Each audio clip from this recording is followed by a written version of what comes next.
And so what you can do on these problems, first of all, I'm going to tell you from the get-go, you can actually solve these the exact same way we just did in section 3. You can FOIL those out. I'm going to show you a shortcut that, for some of you, if that makes more sense, I would encourage you to use the shortcut. And so we're going to talk about the square of a sum. And if you look at what this says, it says the square of a plus b is the square of a plus twice the product of a and b plus the square of b. So what that means, if you have x plus 4 quantity squared here, it equals the square of x, so you get x squared. It equals twice the product of these two terms. So first of all, the product of these two terms is x times 4, which is 4x, and then twice that is 8x, and then the square of 4, which is 16. And so instead of FOILing it out, because you could FOIL this out too, and you'll get the exact same thing, but it's better to just do the shortcut. So let's try the shortcut here. First of all, 3x plus 5. The square of 3x. So we have 3x quantity squared. Okay, plus 2 times the product of these two. So what's the product of 3x times 5? 15x. Okay, plus the square of this. So plus 5 squared. So all we need to do is calculate what those are. So what is 3x quantity squared? 9x squared. What is 2 times 15x? 30x. What is 5 squared? 25. 25. Okay, so that's a shortcut way. Now mind you, remember I said you could FOIL? So what you could do on this one, if you didn't like doing what we just got done doing, you could do this. Because when you square something, that means you take it times itself. And you could FOIL this out, you will get the exact same answer. So it's your choice. But then how does it work if it's not squared? It'll always be squared. Oh, it always is Yep. squared. On these today. If it has a variable and it's squared, you don't try to find the square, do you? No. Okay, so let's look at this one. So let's try and do this shortcut way. So first term squared. So we have 4x quantity squared. Now eventually you're going to get to the point where you don't have to write that. You'll say that that is actually 16x squared. But now I'm going to take twice the product of 4x times 7y. 28xy. 28xy in unison. Okay.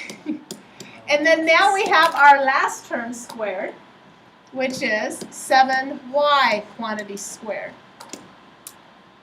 So your final answer would be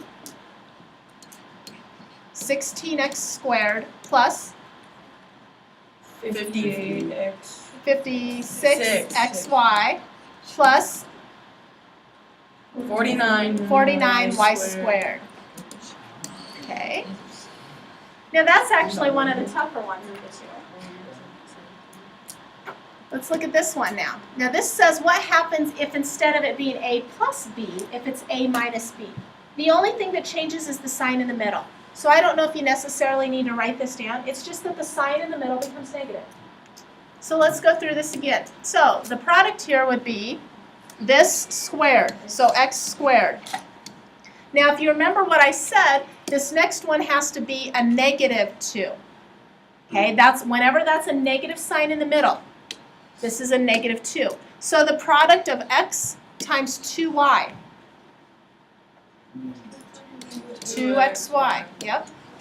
And then plus the last term squared.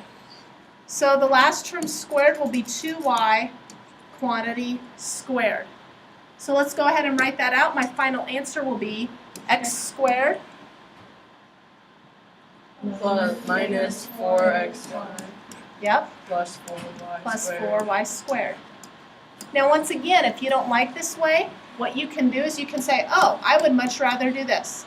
X minus 2y times x minus 2y. You could FOIL it out. I think in the long run it'll take you a little bit more time to do this, but if you're more comfortable with that, you'll still get the exact same answer. So when you say your last term, you don't have No. And that brings up a good point. If you didn't hear what it was, how come this isn't a negative 2y squared? And the fact of the matter is, okay, You could put a negative 2y in here, but when you square it, you have a negative times a negative, so it becomes a positive anyway. Okay, because the question is, well, that's actually a negative 2y. Yeah, you could view it that way, but like I said, when you square it, the negative is gone anyway. Okay, so let's go ahead and look at this one. All right, first term squared. So I have 2m quantity squared. What do I do now? Negative 2. Times 2 10 10 mn, there, that was a mouthful. Okay, plus 5n squared. 5n squared. So my final answer will be, 4n squared. okay, Minus 20n okay, plus 25n squared. there you go. And once again, if you don't like that, FOIL it out and you'll get the exact same thing. All right, so last thing we're going to talk about is what happens if we have this. So if you notice, what happens if you have the identical same thing except for the signs in between? Yeah, what ends up happening is all you're going to have to do, if you notice in this example, all you have to do is take the first term squared minus the last term squared. Now we have a special name for these two terms. These are what we call conjugates. Okay, these are what we call conjugates.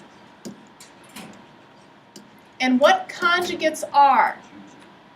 Conjugates mean your first terms are the same, your last terms are the same, the sign between them is different.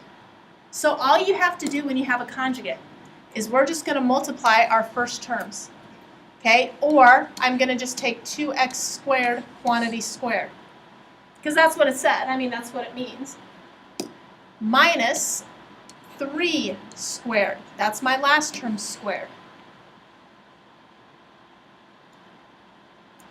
So if I square 2x squared, that means I square 2 and then square this. 4x.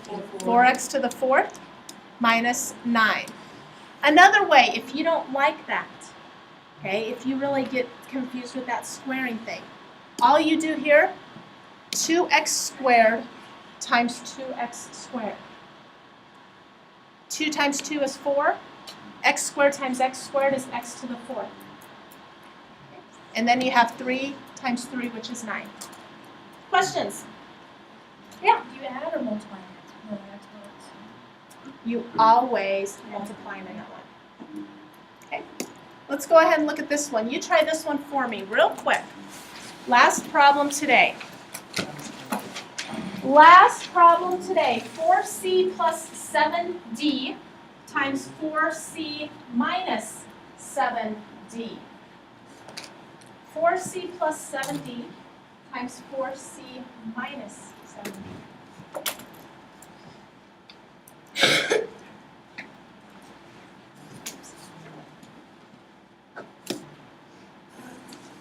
So that group back there, you're going to be responsible for the first term. That group back there, you're going to be responsible for the second term. Okay? Got it? What's the first term? 16c squared. Very good. That term back there, what's your next term? Yes. Yep, your group. 49 what?